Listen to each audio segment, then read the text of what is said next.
Graça e paz, amados, bom dia, glória, iniciando aqui a semana produtiva, ontem que iniciamos de fato, mas o dia de descanso no Senhor, dia de irmos à casa do Senhor, assim como eu fui, para honrar, glorificar o nome do Senhor, nos nutrir espiritualmente, estarmos em comunhão, na presença, em unção, para que o Senhor abra as janelas dos céus e fale com o seu povo em unidade na casa dele.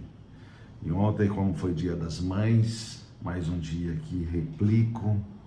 Feliz dia das mães, assim já atrasado. Espero que vocês tenham passado um feliz dia das mães e aos filhos que possam honrá-las, não só no dia das mães, mas todos os dias, pois como ontem eu mencionei em áudio no grupo da família em Minas Gerais, dos familiares de Minas Gerais, a questão é que honrar pai e mãe é o único dentre o resumo dos 10, dentre os 613 mandamentos, voltando aos 10, onde Jesus depois resumiu em 2, mas dentre os 10 é o único mandamento com promessa, e é promessa inclusive de vida longa. Honra teu pai e tua mãe, que aumentarão os dias da sua vida aqui na terra.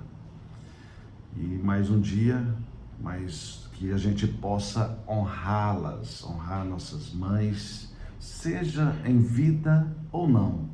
Como honrar quando elas não estiverem em vida? Expressando para a sua descendência como foi importante essa pessoa, lembrando dos ensinamentos no Senhor, porque honrar pai e mãe é no Senhor. Honrar pai e mãe não é obedecer pai e mãe. Obedecer é outra questão, que tem que obedecer entre aspas, mas obedecer no Senhor. Se uma mãe manda um filho mentir, o filho tem que ter a decência e ter o evangelho como regra e prática de vida para entender que não deve fazer isso. Então, olha bem como a palavra nos ensina. Irmãos, eu confesso a vocês que neste devocional, às vezes, eu fico meio descrente, para falar a verdade.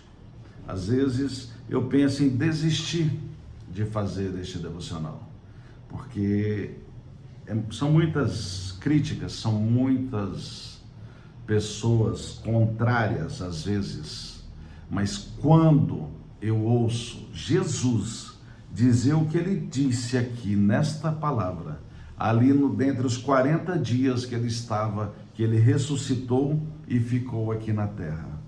Olha bem o que ele disse quando ele apareceu aos 11 discípulos, porque Judas já tinha suicidado, mas também ele era o filho da perdição mediante as escrituras. Matias não tinha ainda composto os 12 e nem tínhamos, ainda não tinha nem eu nem vocês, porque de lá para cá Pedro começou a igreja e todos ali, depois Paulo implantando igrejas, e hoje somos muitos discípulos e ministro, como Paulo vai dizer aqui depois em Colossenses.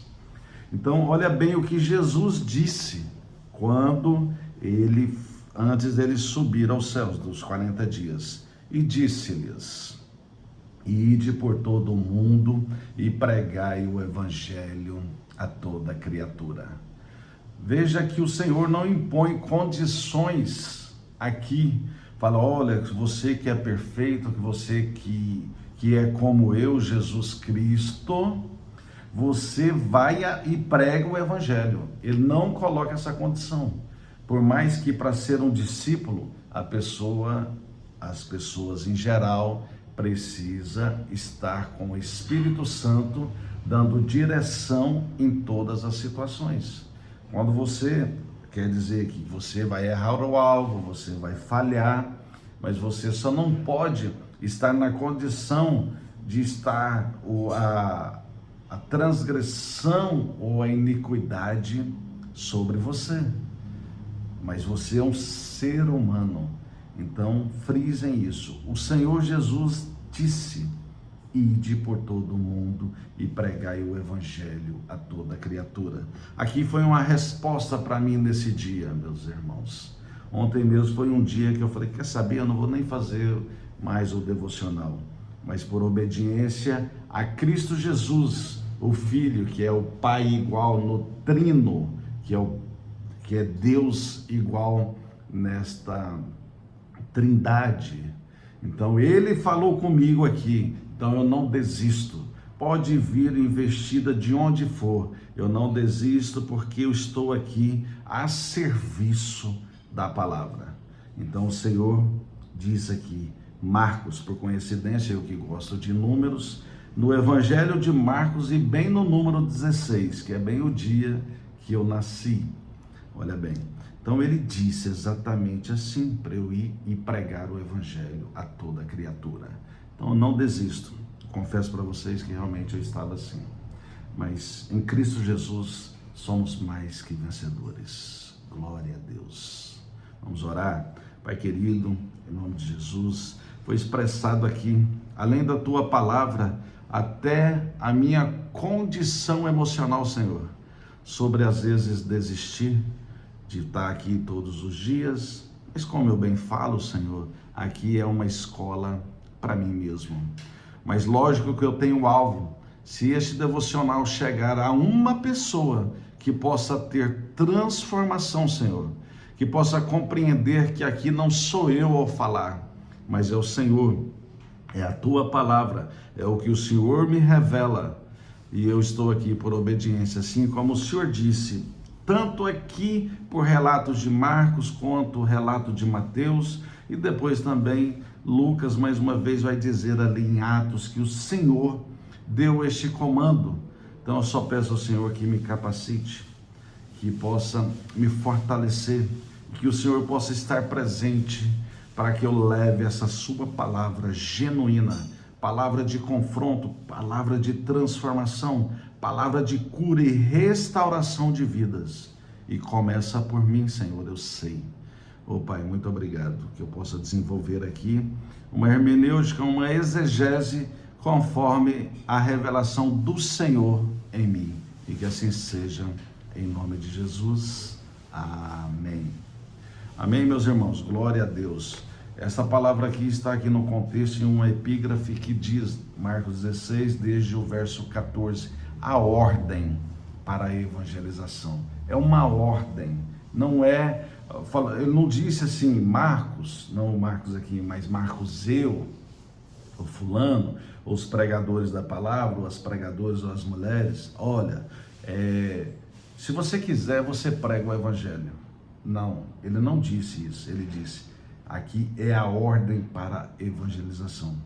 E finalmente apareceu Jesus aos 11, assim como eu falei na introdução, porque Judas tinha suicidado, e ele também veio para isso, a palavra diz que ele era o filho da perdição, e Matias ainda não tinha sido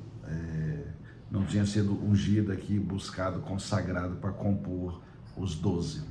Mas ele apareceu aos 11, quando estava à mesa, e censurou-lhes a incredulidade de dureza de coração, porque não deram crédito aos que o tinham visto já ressuscitado.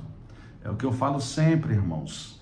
A gente tem que entender que tudo é um processo. Não adianta vocês quererem, ou nós aqui querermos analisar os discípulos, falando que os discípulos eram santos como Jesus. Não, mesmo eles ali vendo milagres, operando ali, Jesus operando milagres na presença deles, Jesus falando que ia acontecer o processo ali em Getsemane, ali para ele se entregar, e mesmo assim eles viram tudo isso na mesma noite. Pedro mesmo negou Jesus 3 vezes antes que o galo cantasse. Meus irmãos, tudo é um processo. Se você e eu pensarmos que você foi na igreja e você é crente, ou você é cristão, ou você é evangélico, que está tudo bem com a sua vida, você é o poderoso, você não tem pecado, você não tem erro, não tem falha, você vai cair. Você vai cair. Porque você e eu precisamos entender que somos, às vezes, incrédulos, que às vezes temos dureza de coração, porque às vezes a gente não dá crédito a uma palavra. Às vezes a gente quer defender conceitos nossos paralelos e esquecem de outras palavras de obediência, de respeito, de decretos, de preceitos do Senhor. Porque o Senhor tem duas vontades, a vontade decretiva e a vontade preceptiva. Então, assim, ou está nos preceitos, onde ele forja, onde ele trabalha, ou está nos decretos, onde ele fala, aí não, aí está decretado, aí vai dar ruim para você.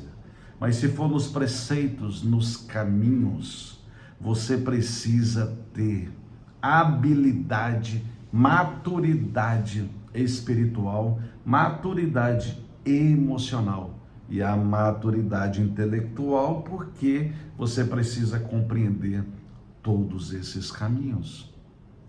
Mas o Senhor disse, ide por todo mundo e pregai o evangelho a toda criatura. E quando eu falo para vocês que o ladrão na cruz realmente foi salvo, e quem disse que isso não pode ser uma particularidade ali do próprio Jesus? Porque muitos às vezes falam, um dia eu me entrego, um dia eu me rendo, um dia eu me batizo, um dia eu vou para os caminhos do Senhor, um dia eu paro de beber, um dia eu paro de me prostituir, um dia eu paro de usar drogas, um dia eu paro de mentir, um dia. Mas eu digo para você que o dia chegou, porque Jesus estabelece aqui, pregai o evangelho, e Marcos, que sou eu, e Marcos, que era o evangelista aqui, e todos os discípulos, e todos os pregadores, diz para esse povo, quem crer e for batizado será salvo, quem, porém, não crer será condenado. Irmãos, eu sei que a gente precisa ter esperança em esperar, talvez tal pessoa, não é o momento, às vezes só o fato de confessar Jesus como o único suficiente Salvador já vai estar salvo.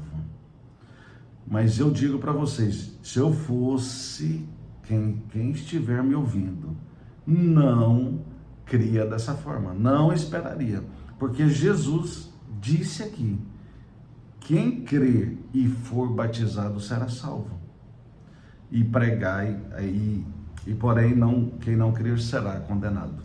Então, é isso que eu falo, é melhor obedecer. Então, aqui no 17 diz, esses sinais hão de acompanhar aqueles que creem em meu nome, expelirão demônios, falarão novas línguas, pegarão em serpentes, e se alguma coisa mortífera beberem, não lhes fará mal. Se impuserem as mãos sobre enfermos, eles ficarão curados. Irmãos, então aqui dá a ideia realmente do poder de Deus sobre a pessoa. Então nunca vai ser a pessoa não se torna um super-homem, uma super-mulher. O que torna é que a pessoa vai ter Cristo Jesus e ele pode te dar todos esses poderes, que tem pessoas que expulsa demônios nas outras quando são manifestadas, outras falam em línguas estranhas, outras têm o poder sim de enfrentar alguma coisa como uma serpente, mas aqui não é para fazer prova de alguma coisa sobre isso, aqui menciona diretamente sobre o poder de Deus.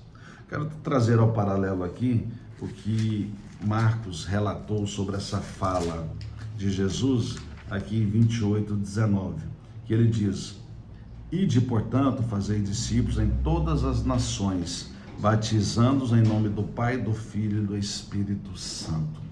Aqui é mais uma orientação sobre como fazer isso, quem vai batizar uma pessoa, como a gente expressar.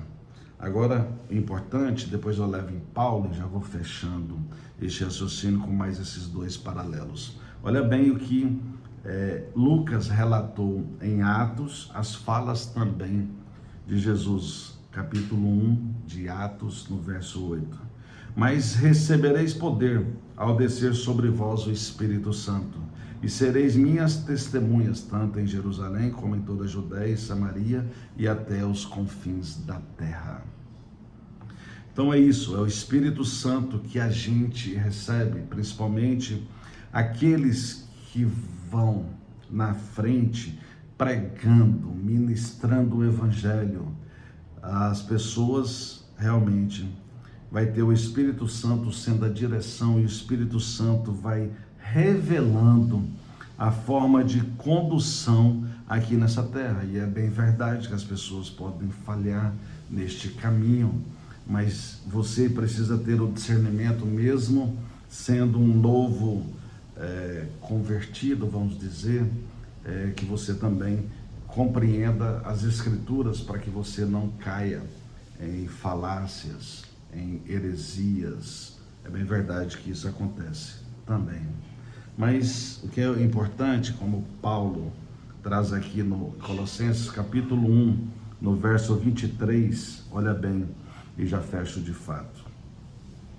Se é que permaneceis na fé, alicerçados e firmes, não vos deixando afastar da esperança do evangelho que ouvistes e que foi pregado a toda criatura debaixo do céu, e do qual eu, Paulo, me tornei ministro. Então, eu repito aqui, trazendo a cada sentido aqui, pelo menos o qual me foi revelado em discernimento. Se é que permaneceis na fé, nessa fé do Evangelho, na fé de Deus Pai, Deus Filho, Deus Espírito Santo, na fé do céu, na incredulidade que você vai para o inferno, no meio de tudo isso sobre céu, eu só ressalvo a sua vida que existe a salvação, a promessa aqui nas Escrituras. Mas eu sou encantado, meus irmãos, com a ação da salvação. Eu creio que a cada dia, a cada momento, além de você ter a salvação eterna, quando você morrer, você vai para o céu, seja arrebatado hoje em vida, se chegasse o dia do juízo final, ou pós-morte física. Se você, tá tudo bem, mas essa ação da salvação, ela vai garantir que você seja fortalecido espiritualmente, que você cresça, que você tenha habilidade, que você tenha maturidade para viver as guerras aqui na terra, que você vai alcançar, vai ser vitorioso, você vai alcançar lugares, porque Deus está forjando você. Ninguém vai ter vida fácil aqui na terra, mas o Senhor, Ele vai te capacitando nessa ação da salvação. E vai dizendo aqui que nesta fé, se você permanecer, alicerçados e firmes nesta fé. Como eu disse na introdução, não adianta você ficar defendendo algo se você não tem a defesa em alicerce firme sobre outros contextos, outros mandamentos bíblicos. Assim como o diabo, na hora que ficou ali tentando Jesus ali no monte, quando Jesus, a primeira tentação, o diabo falou: olha, se você é filho de Deus, pede que transforme essas pedras em pães, que você está com fome. Aí Jesus respondeu: olha, não só de pão viverá o homem, mas de toda palavra. Então é isso, quando você tiver questões dessa vida, entenda que é de toda a palavra, não só daquele conceito seu. Às vezes você quer fazer julgamentos das coisas, mas você esquece que é de toda a palavra. Por isso que na segunda tentação ali do diabo em Jesus, ele foi e respondeu: olha, Se jogue daqui para baixo. Não está escrito que aos anjos dará ordem ao teu respeito e te livrará? Aí Jesus teve que responder para ele o quê? Mas também está escrito, não tentarás o Senhor teu Deus. Olha aí, meus irmãos, o Evangelho nos ensinando a forma de vida, a forma de sermos alicerçados e firmes, não deixando nos afastar da esperança do Evangelho que ouvistes. E você ouve aqui de segunda a sexta, que foi pregado, ou aqui, ou numa igreja que você frequente, caso seja, ou de outra pregação, mas que você tenha habilidade no Evangelho para que você também não caia em falácias, em heresias. Amém? E é isso, meus irmãos, que eu apresento, que o Senhor em mim me deu a direção para essa segunda-feira, o primeiro dia da semana deste devocional, na minha vida e na vida de quem tiver alcance. Desejo a vocês uma abençoada semana, uma semana com desafios, mas com vitórias, mediante ao alicerce da firmeza da tua fé, entendendo o que está escrito na palavra de Deus. Fique em paz, boa semana, tamo junto, abraço.